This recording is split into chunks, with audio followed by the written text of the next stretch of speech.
یہ کویشچن ہے کہ امت میں مختلف فرقے ہیں، ہر بندہ کہتا ہے کہ میں وہ نجات یافتہ فرقہ ہوں جس کو حدیث مبارکہ میں کامیاب قرار دیا گیا ہے۔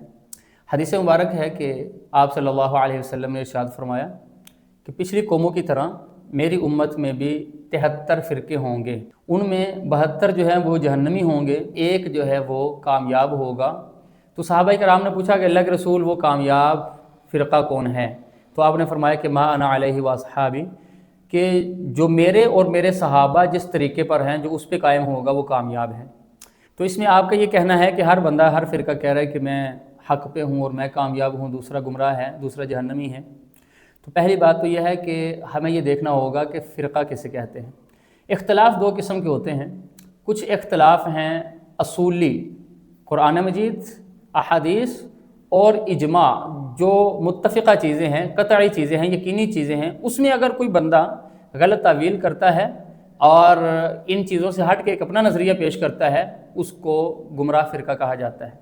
باقی اس کے علاوہ جو فروعی اختلافات ہوتے ہیں، جو مثلا رفع دین کرنا ہے یا نہیں کرنا، آمین اونچی آواز سے کہنی ہے یا آہستہ آواز سے کہنی ہے، اس طرح کے مختلف جو فروعی اختلافات ہیں، فروعی اختلافات کی وجہ سے فرقے نہیں بنا کرتے، اس کو ہم رائے کا اختلاف کہہ سکتے ہیں، یا یہ کہہ سکتے ہیں کہ ان کے ہاں یہ احادیث زیادہ راجح ہیں اور یہ زیادہ قابل عمل ہیں، اس وجہ سے وہ اس پہ عمل کرنے والے ہیں، دوسروں کے نزدیک دوسری زیادہ قابل عمل ہیں، وہ اس پر عمل کرنے والے ہیں۔ تو اس کی وجہ فروعی اختلافات کی وجہ سے جو ہے وہ فرقے نہیں بنا کرتے ہیں، وہ اصولی اور بنیادی اور قطعی چیزوں میں اختلافات کی وجہ سے فرقے بنتے ہیں۔ تو جو لوگ قرآن کو مانتے ہیں، اللہ کے رسول صلی اللہ علیہ وسلم کو مانتے ہیں اور اجماع پر عمل کرتے ہیں، تو یہ فرمایا ما انا علیہ واصحابی، کہ جس طریقے پر میں اور میرے صحابہ ہیں وہ کامیابی کا راستہ ہے۔ اصل میں یہاں پر 3 قسم کی حدیثیں ہیں۔ اس حدیث میں تو فرمایا کہ جو میرے اور میرے صحابہ کے طریقے پر ہیں۔ دوسری روایت میں فرمایا کہ ترکت فیکم امرین، میں تمہارے اندر 2 چیزیں چھوڑ کر جا رہا ہوں، جب تک ان کو مضبوطی سے پکڑو گے نا تو کبھی گمراہ نہیں ہوگے۔ صحابہ کرام نے پوچھا کہ اللہ کے رسول وہ کیا چیزیں ہیں؟ تو آپ نے فرمایا کہ کتاب اللہ و سنت رسول، ایک اللہ کی کتاب قرآن مجید اور دوسرا اس کے نبی کی سنت، آپ صلی اللہ علیہ وسلم کا طریقہ۔ یہ دوسری حدیث ہے۔ تیسری حدیث میں فرمایا کہ میں تمہارے اندر 2 ایسی چیزیں چھوڑ کے جا رہا ہوں کہ اگر ان کو پکڑے رکھو گے تو گمراہ نہیں ہوگے، ایک اللہ کی کتاب اور دوسرا اہل بیت، میرے اہل بیت جو ہیں ان کے طریقے کے مطابق تم چلتے رہو۔ تو یہ 3 حدیثیں ہو گئی، ایک جو میں اور میرے صحابہ کے طریقے اس کے مطابق جو چلے گا گمراہ نہیں ہوگا، اور دوسرا فرمایا کہ میری سنت اور قرآن کے مطابق چلے گا وہ کبھی گمراہ نہیں ہوگا۔ تیسری حدیث فرمایا کہ جو میرے اور میرے اہل بیت کے طریقے پہ چلے گا وہ کبھی گمراہ نہیں ہوگا۔ اور اگر ہم اسٹڈی کرتے ہیں اور دیکھتے ہیں تو یہ تینوں چیزیں جو ہے وہ آپس میں ایک دوسرے کے ساتھ ملی ہوئی ہیں۔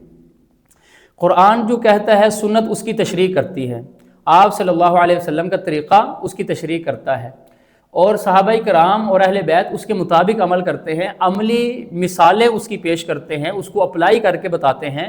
تو یہ چیزیں آپس میں مختلف نہیں ہیں، ایک دوسرے کے ساتھ وہ جڑی ہوئی ہیں۔ جو قرآن پہ عمل کرتا ہے وہ حدیث کی تشریحات کے مطابق عمل کرے گا، اور حدیث کس طرح اس پہ عمل کرنا ہے وہ صحابہ اور اہل بیت کی زندگی سے ہمیں اس کے نمونے ملتے ہیں۔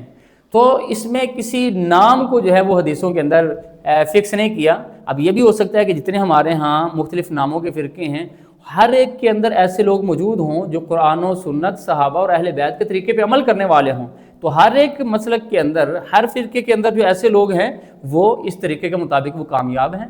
تو ضروری نہیں کہ ایک نام جنہوں نے رکھا ہے بس وہی کامیاب ہیں۔ نام رکھنے پہ اللہ تعالیٰ نے کبھی کامیابی کا وعدہ نہیں فرمایا، نام رکھنے سے جنت کا وعدہ نہیں فرمایا اللہ تعالیٰ نے، الا الذین آمنوا وعملوا الصالحات، جو ایمان لائے اور اچھے اعمال کیے، اور اچھے اعمال کا یہی طریقہ ہے کہ جو اللہ کے رسول صلی اللہ علیہ وسلم نے اللہ کے حکم کے مطابق جو عمل کیا، جو صحابہ نے اور اہل بیت نے کیا، اس کے مطابق جو عمل کرتے ہیں وہ نیک اعمال ہیں۔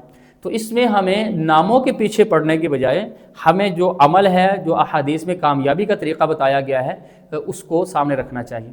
اور دوسرا، اکابرین امت نے اس حدیث کے تناظر میں، تشریح میں یہ بھی ذکر فرمایا ہے کہ یہ جو نبی علیہ السلام نے فرمایا نا 72 فرقے جہنمی ہوں گے، اس کا یہ مطلب نہیں کہ کافروں کی طرح وہ ہمیشہ جہنم میں رہیں گے۔ اس کا مطلب یہ ہے کہ وہ جب تک اللہ تعالیٰ ان کو اس بدعت کی یا اس گناہ کی سزا دینا چاہیں گے، گمراہی کی، اس وقت تک وہ جہنم میں سزا بھگتیں گے۔ لیکن چونکہ لفظ ہے ستفترق امتی، میری امت جو ہے وہ اتنے فرقوں میں بھٹکے گی۔ تو یہ پرماننٹ جہنم میں نہیں رہیں گے، ایمان ان کے دل میں ہے، لیکن ساتھ چونکہ کچھ طریقے جو ہے وہ گمراہی کے ہیں، بدعت کے ہیں، اس کی وجہ سے وہ جہنم میں چلے گئے۔ جن کے دل کے اندر ایک رائی کے دانے کے برابر بھی ایمان ہوگا، اللہ تعالیٰ ان کو جہنم سے نکال کر ضرور جنت میں داخل فرمائیں گے۔